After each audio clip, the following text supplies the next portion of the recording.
경제 짚어보는 시간입니다. 최병은 교수님 모셨습니다. 안녕하십니까? 예, 안녕하세요. 예. 최근 몇 주 연속으로 이제 채권 시장 악화에 대해서 김진태 사태라고 명명하신 그 이후로 자금 시장이 굉장히 악화됐다. 채권 시장도 악화되고 그런 말씀 하셨는데 계속 이어지고 있습니까? 예, 저는 이제 더 늪에 빠져가고 있다고 이렇게 보고 있는데요. 월요일 날, 그러니까 그저께죠. 11월 28일 날 이제 그러니까 2차 비상거시 경제금융회의. 예. 정부에서 타이틀을 이제 그렇게 붙이고 있습니다. 예. 비상거시 경제금융회의요. 이건 이제 2차 회의를 이제 열었어요. 예. 근데 이게 1차가 언제 있었냐면 10월 23일 날. 그때 김진태 50조, 사태, 예, 김진태 사태가 걷잡을 수 없는 이제 사태로 이제 이어지면서 일요일 날 오후에 긴급히 모여가 10월 23일이 일요일이었었습니다. 예. 일요일 오후에 긴급히 모여가지고 소위 말하는 50조 원 플러스 알파 유동성 지원 이 대책을 발표했었잖아요. 그거에 이어서 이제 한 달 만에 이제 그러니까 2차 이제 회의가 열린 거예요. 예. 열렸는데 먼저 이제 이 정부도 여기다가 이제 비상거시 금융경제회의라고 이제 비상이라는 말을 걸고 있듯이 이 의미가요. 청취자들이 좀 이해를 하기. 제가 이제 외신에서 신용위기라는 표현을 쓴다고 제가 얘기를 했었잖아요. 블룸버그라든가. 신용위기의 뜻을 좀 간단하게 좀 제가 먼저 설명을 드리면요. 그러니까 우리가 기본적으로 시장 경제는 시장 기능에 의해 가지고 모든 이런 그 자금의 거래라든가 이런 것들 배분되는 거잖아요. 그런데 말 그대로 시장 기능이 작동하지 않는 상태인 겁니다. 즉 뭐냐면 정부가 그러니까 신용을 자금을 배분을 하고 있죠. 뭐 사들여주고 회사채라든가 기업, 업이라든가 이런 거 사주는 것이 바로 그런 것들이고요. 시장이 스스로 작동하지 않기 때문에 그렇죠. 정부가 그걸 공급하고 있다는 거잖아요. 그렇죠. 예. 그러니까 자금이 필요로 하는 사람들이 있는데 기업들이 있는데 그것을 그러니까 시장에 투자자들이 투자를 해줘야 되는데 매입을 해줘야 되는데 이게 안 되다 보니까는 정부가 나서서 그걸 매입을 해주는 거거든요. 그러니까 시장이 작동 안 하는 거죠. 그러니까 거기다 뭐 회사채라든가 기업어업이라든가 이게 양대 이제 수단인데 그걸 발행해서 회사는 자금을 장단기로 조달을 해야 되는데 지난번에 말씀하신 김진태 사태 이후에 그 신뢰도가 하락하다 보니까 회사채를 안 사준다. 그렇죠. 안 사줘서 이제 정부가 거기서 개입하기 시작하는 거죠. 예. 그래서 이제 지난번에 나와서 말씀드린 게 뭐냐면은 이제 은행을 이제 내세워서 은행 대출을 이제 그러니까는 이렇게 등떠밀어 가지고 하고 있다 그랬잖아요. 지금 기업들이 자금 시장으로부터 조달을 못하니까 은행 가서 대출 받아라. 은행도로 정부가 이제 기업에 대출 해줘라 한 거죠. 그러니까 이제 했는데 이제 은행들도 자금 조달을 하려다 보니까는 이제 뭐 수신금리를 올려야 된다든가 은행채를 발행해야 된다든가 해야 하는데 은행채 발행을 돈이 있어야 빌려줄 수 있으니까. 그렇죠. 은행채 발행하게 되면 회사채가 시장이 더 이제 그러니까는 이 압박을 받으니까. 왜냐하면 은행채가 더 신용도가 높아서 그렇죠. 똑같은 조건이라면 회사채를 사는 게 아니라 은행채를 사버릴 테니까. 그러니까 은행채는 발행하지 말고 대신 대출을 많이 해줘라. 그런데 이제 대출하려면 어쨌든 자금을 긁어 모아야 되니까 이자를 올려야 되죠. 이자를 올려야 되잖아요. 그런데 이제 이자를 올리지 말라고 지금 하고 있죠. 이자를 올리면 제2금융권이 또 돈이 많으니까. 그런데 이제 문제는 뭐냐면 최근에 한국은행에서 금리를 0.25%포인트 또 올렸잖아요. 그런데도 이제 일반 이 금융 소비자들이 불만이 뭐냐면은 왜 예금 금리가 안 올라가지냐. 중앙은행이 한국은행에 금리 올렸는데 정부가 이제 그러니까 억제하고 있는 거죠. 그런데 문제는 뭐냐면은 그러면 은행들이 대출 이자는 또 그러면 동결하고 있느냐? 그건 아니거든요. 그러면 결국 뭐 은행들 이자 장사만 도와주는 거죠. 그러니까 이게 가격도 통제를 하고 있는 거예요 지금 그러니까요. 그러면 시장 경제에서 기본적인 게 뭐냐면은 자금의 양을 배분을 하고 있고, 그다음에 가격도 통제하고 있으면은 이게 시장이 사실상 작동이 멈춘 거죠. 어떻게 보면은요. 그렇죠? 그런 점에서 이 신용위기라는 것은 자금 시장이 그러니까 시장이 작동하는 것을 그러니까 사실상 이게 악화된 거, 최소한 악화 내지는 멈춘 거를 이제 의미를 한다는 것을 설명드리고 싶고요.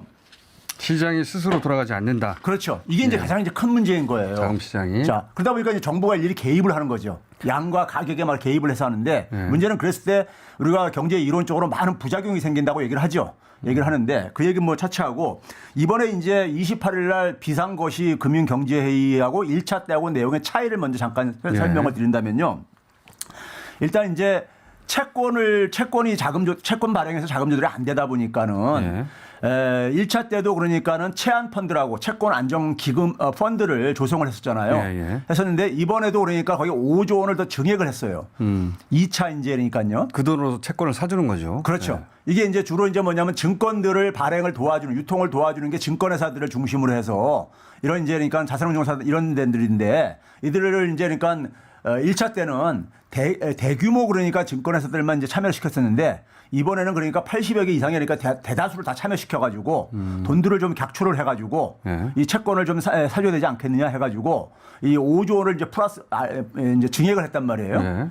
그러면 결국 증권회사들 입장 속에서는 돈을 이제 거기다가 투입을 하려면은 자기들도 지금 자금난에 시달리고 있는데 그러면 증권회사의 자금난을 해결해 줘야 될 게 아닙니까?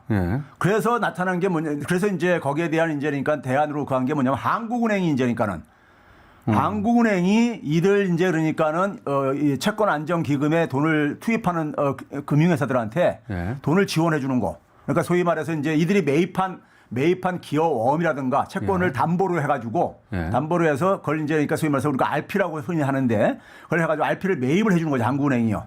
그 이제 그러니까 담보 자산을 이제 매입을 해주는 건데 그래가지고 한국은행에서 돈을 투입을 해주는 거죠. 결국은요. 그러니까 한국은행이 사실은 주로 이제 시중은행을 상대로 해서 작은 거래를 하는데 소위 말해서 이금융권까지 이제 한국은행이 지원이 확장됐다는 게 이번에 큰 이제 의미 중에 하나이고요. 그러니까 이게 이제 제가 이 얘기를 말씀드리는 이유가 뭐냐면은 미국이 2008년도 금융위기 때요. 9월 15일 날 리먼 브러스가 파산하고 난 이후에 그 당시도 리먼 브러스가 파산하면서 시장에서 뭐냐면은 대형 금융에서도 파산할 수 있구나. 이런 신호를 던져주면서 신용위기가 이제 발생하기 시작해요.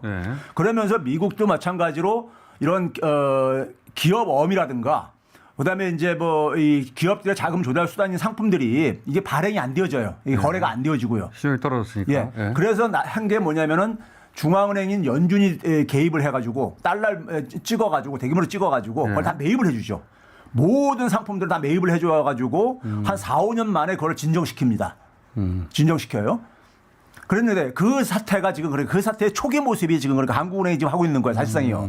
그때는 양적 완화라고 올랐는데. 그렇죠. 근데 지금은 우리가 뭐냐면은 돈을 지금 회수를 해야 되는 상황이잖아요. 그렇죠. 인플레이션 때문에. 그런데 지금 한국은행은 그러니까 시중의 유동성은 조절할 수 있다. 그렇게 얘기를 하고 있지만은 결국 돈을 유동성을 지원을 계속 하고 있는 거거든요. 그러니까 실제 인플레이션 때문에 물가 계속 치솟고 그걸 잡기 위해서는 통화를 줄이고 돈을 시중에서 걷어들여야 되는데 한국은행이 지금은 그 금융시장이 제대로 돌아가지 않기 때문에 작동하지 않기 때문에 돈을 투입해야 되는 상황이 발생했다. 그렇죠. 그러니까 1차 때는 10월 23일 날에는 은행들에게 대한 대출을 줄 때 그 담보로 잡는 것 대상을 확대시키는 걸로 멈췄는데 한국은행이 이번에는 2차 금융회사들까지, 2차 금융권까지 이걸 이제 그러니까는 이제 지원을 확장을 하고 있다는 거. 그러니까 서로 상반된 상황이 동시에 발생한 거네요. 그렇죠. 인플레이션을 잡으려면 돈을 걷어들여야 되고 지금 이 자금 경색을 해결하려면 돈을 풀어야 되고 그럼 어떻게 합니까? 그래서 제가 이제 완전 딜레마네. 잠시 후에 하기로고요. 그다음에 이제 또 이제 차이가 뭐냐면은 중요한 차이가 하나가 더 나오는 게 뭐냐면 이제 결국은 이제 은행이라든가 금융회사들이 자금이 막 필요하고 그러는데 은행들은 자금 조달하는 수단이 굉장히 지금 차단돼 있는 상황이고 그리고 이제 이금융권 같은 경우는 자체적으로 잘 그러니까 발행이 안 되는 상태, 이 채권 발행이 안 되는 상태고 그러다 보니까 결국은 뭐냐면 차입을 늘릴 수 있도록 혹은 은행은 대출을 늘릴 수 있도록 규제를 막 풀어주고 있어요. 금융기관의 이참에 규제를 풀어주고 있다. 그러니까 뭐냐면 결국은 이제 은행들은 이제 대출을 많이 해줄 수 있도록 예대율을 완화시켜준다든가.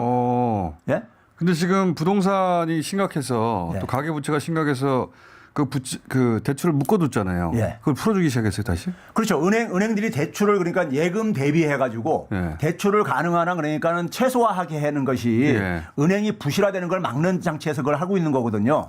은행도 그러니까 대출했다가 그것이 부실화가 될 수가 있잖아요. 근데 이제 그거를 풀어주는 거죠. 풀어주고 있고.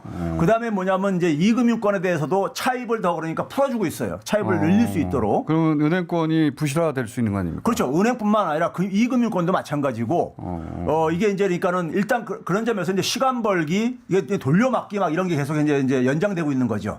연장되고 있는 건데 그러면 이제 그다음 또 한 가지가 뭐냐면은 제가 참 답답한 게 뭐냐면은 이제 결국은 이것의 뿌리는 뭐냐면은 부동산 PF 대출이 이 중심에 있어요. 예. 부동산 시장이 그러니까 올 초부터 이게 냉각되기 시작하면서 특히 윤석열 정부가 출범한 5월 달부터 이게 급속하게 이제 냉각되기 시작합니다. 예. 냉각되기 시작하면서 그러다 보면 당연히 뭐냐면 부동산 PF 대출이 문제가 될 수밖에 없잖아요. 예.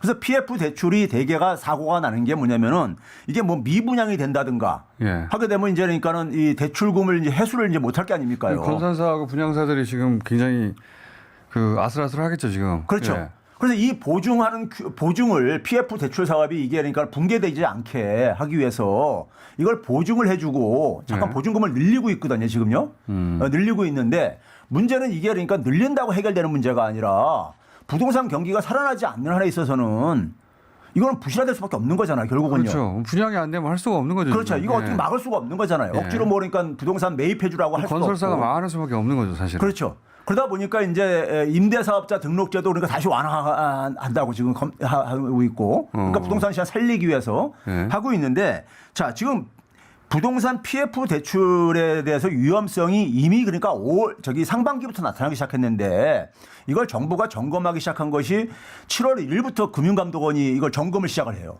그러니까 윤석열 정부 출범하고 나서 한 2개월 동안의 허송세월을 보낸 거예요, 사실상. 그 이전에 인수위 시절 2달도는 또 마찬가지 허송세월을 한 거고요.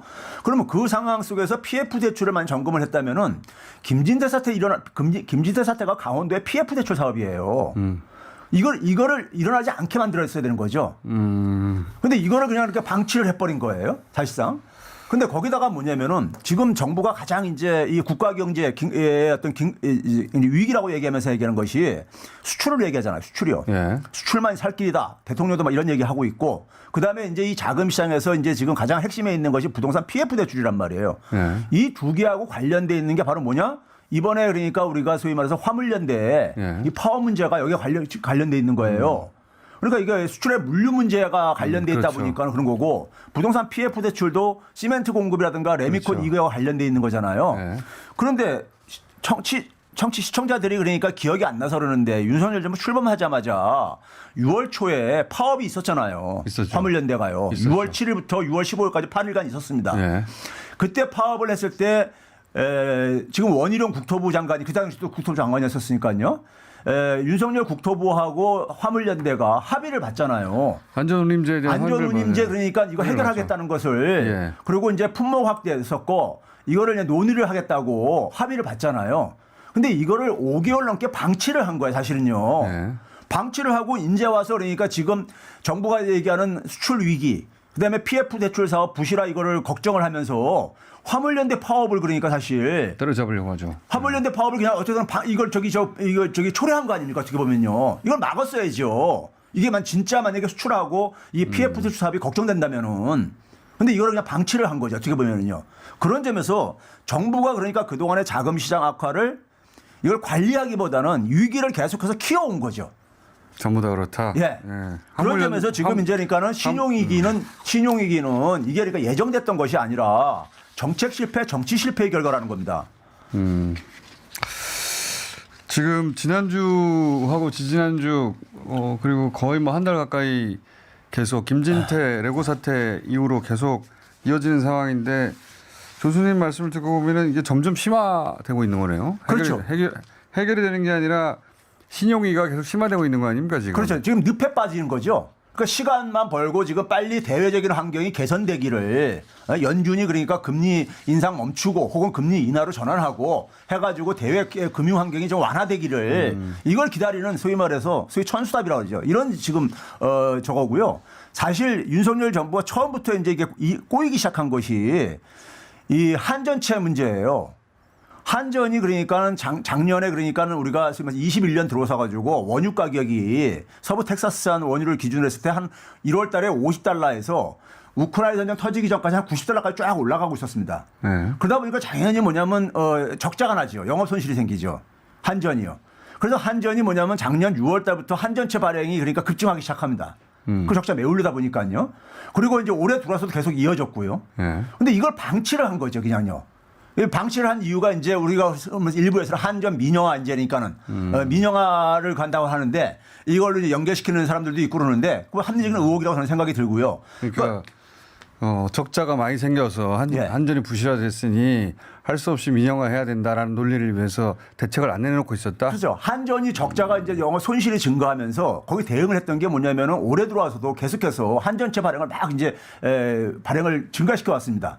그러다 보니까 이게 자금 시장에 영향을 미친 게 뭐냐면은 회사채들이 이제 압박을 받는 거예요. 한전채가 더 신용도가 높으니까. 그렇죠. 그러니까 회사채 발행이 5월 25일부터 순발행이 줄어들기 시작합니다. 예.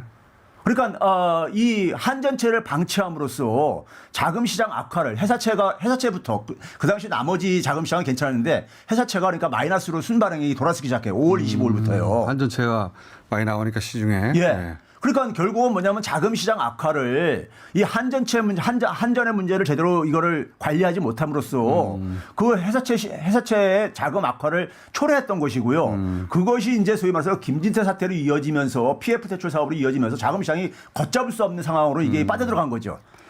그럼 그런 점에서 그러니까는 이 정부가 그러니까는 사실 이러한 부분에 대한 우려를 그 2월 14일 날 금융감독원이 그러니까 문재인 정부 때 마지막 저거죠.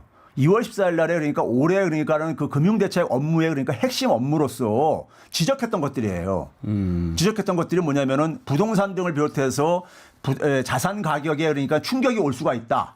그리고 두 번째는 뭐냐면 자금 조달 여건이 굉장히 악화될 수 있다. 그리고 이제 부실 차주들, 부실한 이제 그러니까 이 자금 빌린 사람들이 이게 이제 그러니까 굉장히 어려워질 수 있다. 딱 그대로 됐네요. 이 세 가지를 이걸 주안점을 다뤄야 된다는 것을 올해 주요 업무로 그러니까 설정을 했었어요. 금융감독원이요. 근데 인수위가 전개되면서 인수위부터 6월 달까지 아무것도 안 한 거죠. 교수님 오늘 여기까지 해야 되겠습니다. 아, 예. 네. 최백은 교수님이었습니다. 감사합니다. 네, 감사합니다.